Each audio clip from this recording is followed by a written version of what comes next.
આજે વાત કરીશું રીડિંગ એક્ટિવિટી એટલે કે વાંચન પ્રવૃત્તિ, જેમાં સૌથી પહેલા રીઝન ફોર રીડ એટલે કે વાંચવાનું કારણ.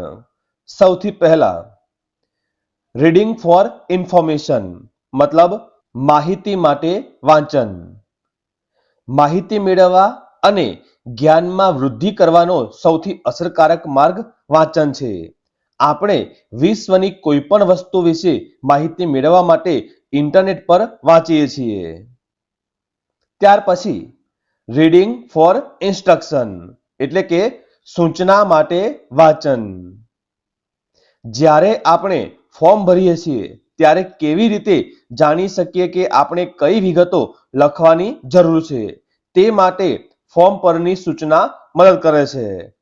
સૂચના માર્ગદર્શિકાઓ, વપરાશકર્તા માર્ગદર્શિકાઓ, માર્ગચિહ્નો વગેરે બધું જ વાંચવા અને અનુસરવા માટે છે.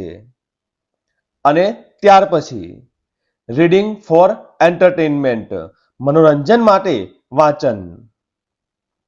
વાંચન એ સૌથી વધુ ફળદાયી અને આરોગ્યપ્રદ પ્રવૃત્તિઓમાંથી એક છે જે આપણે આપણા ફ્રી સમયમાં કરી શકીએ છીએ.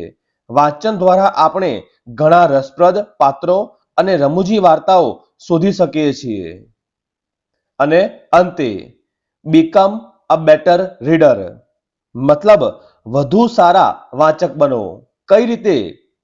તમે જોઈ શકો તે બધું વાંચો. અખબાર, પોસ્ટરો, સામયિકો, ઓનલાઈન લેખો વગેરે. તમને ગમે તે વાંચવા માટે દરરોજ 20 મિનિટ ફાળવો. તમને ગમે તે વિષય પર પુસ્તકો, ટૂંકી વાર્તાઓ અથવા ન્યૂઝલેટર શોધો. તમે વાંચો ત્યારે મહત્વપૂર્ણ શબ્દો રેખાંકિત કરો જેનો અર્થ તમને ખબર નથી. આ શબ્દોનો અર્થ શોધવા માટે ઇન્ટરનેટનો ઉપયોગ કરો. આવા જ ES સંલગ્ન તમામ ટોપિક માટે સબસ્ક્રાઇબ કરો. જલ્દી મળીશું નવા વિડીયોમાં.